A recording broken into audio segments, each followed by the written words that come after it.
Hello, it's Lion here with HobbiesofaMan once again, and today we're back with another arc review. Today we're looking at the second arc in Chain Soldier called the Mato exhibition match, which is covered in the vast majority of Volume 2 and the vast majority of Volume 3. Specifically, it's covered in Volumes 9, starting at page 67 of Volume 2, up to the end of Volume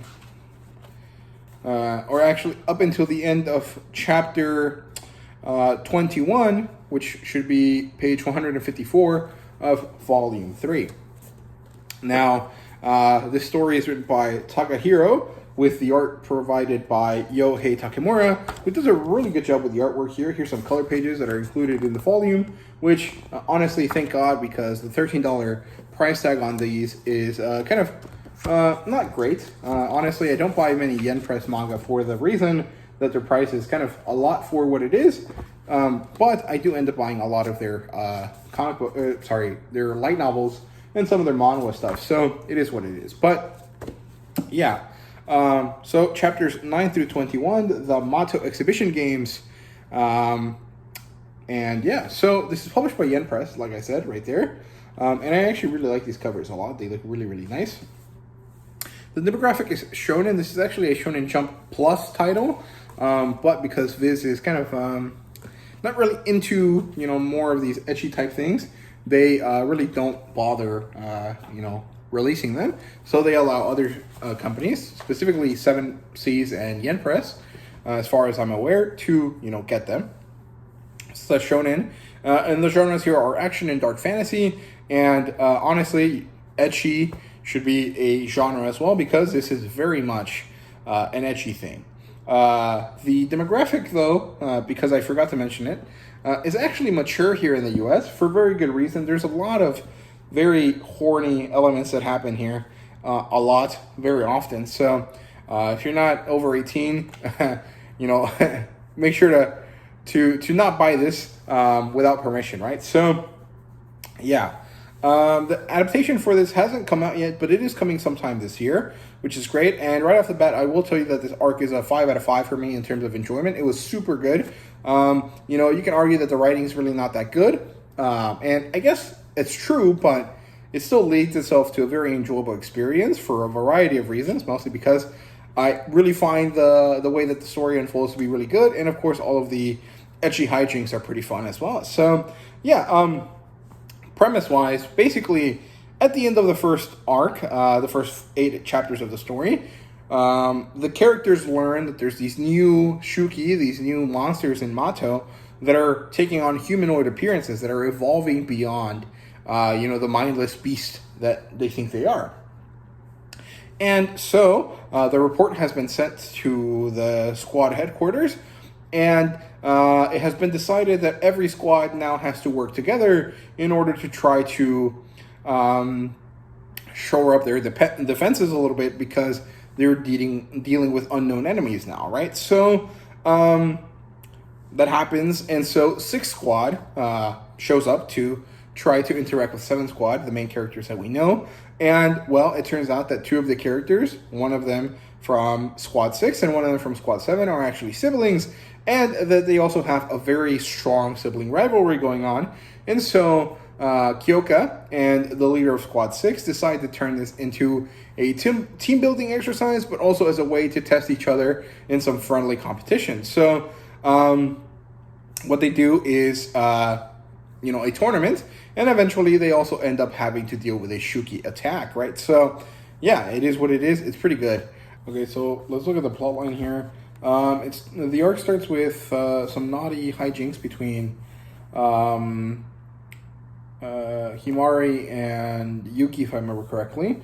They stop kind of midway accidentally because Squad 6 just randomly shows up. One of the characters there, the leader of the group, I think her name is Tenka, she has some sort of teleportation powers. So she kind of teleports right into their area and kind of stops the hijinks from continuing, right? So, yeah. Basically, she shows up to talk to Kyoka because the appearance of humanoid shuki, the humanoid monsters, means that the squads have to gather their forces together and kind of start working as a larger unit instead of smaller ones in order to kind of put up a better resistance against this new unknown enemy, right? Which is all pretty logical stuff, right? And so the squads must work together. However, these two squads in particular have a problem. One of the squad members of Squad 6, the vice captain, is actually Himari's older sister, whose name is Yachio. And the two of them have a kind of very bitter sibling rivalry that kind of affects their relationship, and Himari specifically has kind of shame associated with this, and so there's an issue here. But Tenka and Kyoka are aware of this and also know that this is probably a good opportunity to get some sort of situation going where they can learn to work together, or they can kind of at least judge each other's skill levels, right? So this leads to an inter-squad tournament, leading to the exhibition games, title. Although I guess the title for this arc should be the Mato inter-squad tournament arc, and the Mato exhibition games would be like the Japanese version of the name. Either way, it doesn't really matter. The point is that there's a little bit of a tournament arc going on. So Himari forces Yuki to become her slave too, because she has the ability to copy powers, right? So she's going to copy Kyoka's, and she's going to use Yuki as a tool to beat Yachiho, right? So pretty good plan, actually.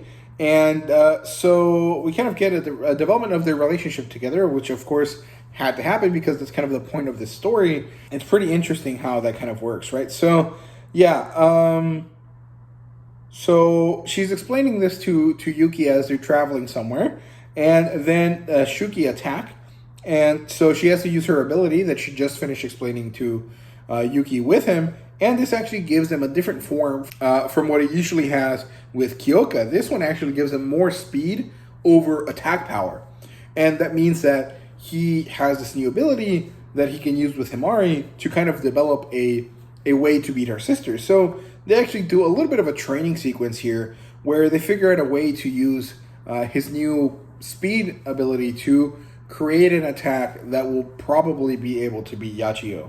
Then it's the day of the tournament. This is kind of a new scene here.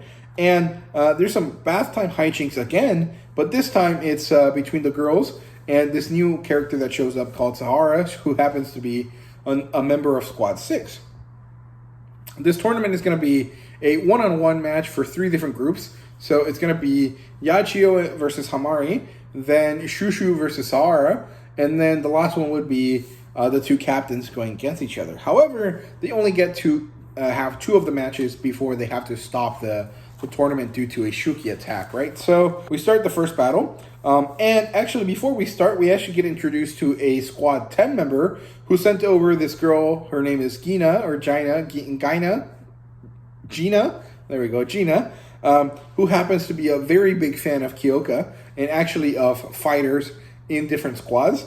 And she acts as referee because her ability actually is a very useful one. She can create a barrier. She can also heal people through contact, I think. So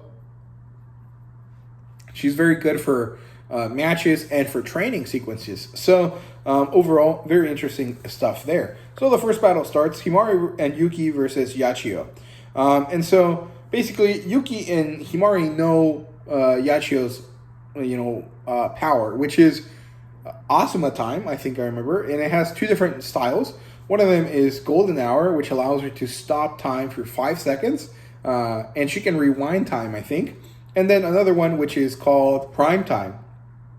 And Prime Time allows her to rewind time for 10 seconds. And so basically she has like Zawardo from JoJo's, and she even has to do crazy poses for it to activate, which is pretty fun. She's actually a very funny character once you get over the fact that she's kind of like psychotically evil to her sister, right? So yeah, basically what happens is that Yuki and Himari are just attacking her over and over again, trying to get her to activate her powers so that she gets tired, so that eventually they can overcome her with speed and power, right? So this doesn't really work because she knows this weakness, right? But she's actually surprised that they managed to force her to activate her ability a few times, and that they change what they do in order for her to not really be able to use the kind of predicting powers that she gets out of it, right? Because if they're attacking and they don't realize that she's turning back time, she can tell where they're going to go, so she can move there quicker and attack them that way, right? But because they are already aware of her power, they can't really do this, right? Which surprises her, forces her to use prime time, and while she's doing this, actually, we get to see a different scene where we see more humanoid Shuki that are actually planning something out, some kind of nefarious thing. And we learn that it's going to be an attack on these characters so that they can figure out the power of a commander type, Mato power user kind of person, right? So we come back to the fight. It's continuing. And eventually Himari wins by forcing her sister to not be able to see for a while. And the way they achieve this is because Yuki's power makes him glow for a moment when he's transforming. So they release his power. Himari switches to a different power, or actually pulls out a gun from behind her sister, and so she shoots her sister while she's still blinded by Yuki's light. And so it's a very good kind of strategy, and it works really well. And so she gets to win the battle, right? Which is quite good. Battle number 2 is Shushu versus Sahara, and this is basically a kind of a sexy wrestling match, more or less. But Sahara wins because her power is basically much better than Shushu's, essentially. I feel like Sahara is referencing a few things, but I can't really, for the life of me, figure out what it is that she's referencing. Like, she has like powers related to sheep, or at least the name of her powers related to sheep, and she seems to be like a really fluffy haired person, and I'm pretty sure her hair is red. I'm not really sure why I think this. I'm pretty sure her hair is red. So she reminds me of like a Celtic person for some reason. Like I feel like she's like Cook Cullen or something like that, which is like a Celtic hero, right? Kind of like Hercules. Or she reminds me of some video I've seen somewhere, and I don't know why, but it's kind of a conundrum, and it kind of bothered me because I could never really put my finger on what exactly it is that I remember her for. But her powers kind of have references to Dragon Ball too, I guess. She kind of has this like Senkai boost type thing, which is cool, but I feel like she's referenced something else, and I don't know what it is. So if anyone knows, let me know down in the comments, right? Anyway, the tournament ends prematurely in a draw because the Shuki attack. This guy called Rayren battles them. He basically got too bored of listening to the other Shuki, and so he decided to go on his own and attack them. And it's a joint battle. Himari and Kyoka both use their power on Yuki, and they actually give him a new form. I think it's called War Clouds or something. And he's basically this really badass version of himself. And he has this thing called the Howling Roar, which allows him to basically breath attack some Shuki, right? Which is really awesome. We also get to see Yachio sacrifice herself for Himari's sake, which is interesting. It doesn't really go anywhere, but it's an interesting kind of situation that happens there. And we get to see Tenka flex her powers and just annihilate all of the basic Shuki off screen, and then use her powers to create this like wormhole called Amani no Nori or something like that, to kind of rend space and time, specifically over Ren, so that she can like destroy him, right? She can pull him apart, which is awesome. It was a really cool power, but it didn't really work because someone else pulled Ren out on time, right? So yeah, then we get to see the Shuki meeting up with each other again, and it turns out that they were just testing the powers of these commanders to see how they compare to other people. So yeah, in terms of characters, we get introduced to the Sixth Squad, Tenka, Yachio, and Sahara, although we don't get to see if they have any non-combat types like Nei or Gina that we get introduced to. Of course, we get introduced to Gina as well from 10th Squad, and I really like her. She's a really fun character. She's kind of psycho, but she's enjoyable. And then we have 3 Shukis here. We have Rayren, Shikoku, and Joryu. Their names are hard to pronounce, but they're pretty interesting. I like all three of their designs. They're really interesting and really cool. They feel a little bit draconic, or maybe a little bit more like traditional Japanese, and it's really interesting how they all kind of work. So I really enjoyed that part. Overall, the most interesting kind of character aspect here was the relationship between Yachio and Himari, for sure. And then in terms of world building, there really wasn't too much going on here in terms of world building. We get introduced to the Shuki, we get introduced to their plan, which is kind of destroying these people, and we get introduced to a few new peach powers, right? And we also have a hint of something, because Ray Ren talks to these women, and he calls them rejects. Now, I don't really know what that means, but I can see in some way where, like, eating peaches is supposed to transform you, but humans are incompatible, so they only get certain powers. And that might be why Ray Ren calls them rejects. It's also interesting because Ray Ren is a male presenting type character, and he has powers, but it doesn't make sense for him to have powers if everything in this world seems to function where women get empowered, right? So either he's some sort of trans character, or he is actually a guy, and that's why he's calling them rejects, because there is a way for men to get powers, but no one has been able to figure it out on Earth. I'm not really sure. That's all conjecture, right? So it's kind of interesting how that works. Of course, I'm pretty sure we've gotten past this, situation. If you read, on par with Japan, but I don't. I only read through the volumes. So if you know ahead of time, don't spoil me on it, but be aware that there might be something there, and if there is, don't tell me about it, right? So yeah, really good stuff there. In that aspect, it kind of keeps you thinking, but in terms of normal world building, there really wasn't much going on. In terms of art and fan service, though, it was awesome. A lot of fan service, a lot more than in the first chapter, and I think that's just because there was 3 times as many chapters in this arc as in the last one, but I think it kind of ramps up without getting boring or stale, right? Like, it's not the same type of fan service every time, or when it is the similar type of fan service, it has a lot of different emotions attached to it, which is really, really interesting. And so it allows you to feel that every kind of bit of fan service is refreshing and interesting, even if it is just a bunch of titties and a bunch of kisses, right? So overall, really good stuff. I really did enjoy it. I thought it was really well done there. Ratings, like I said, it's a 5 out of 5. It's just so fun and so enjoyable. And it's honestly very ridiculous. I'm not going to say it's the best written thing ever, because it's clearly not. And it's not really meant to be. But it's really well done it's really good at doing what it wants to do, which is to tell an erotic story with an action kind of backbone to it. And I think that works really, really well. This author was really good at setting out what they wanted to do, and then actually doing it and making it enjoyable, right?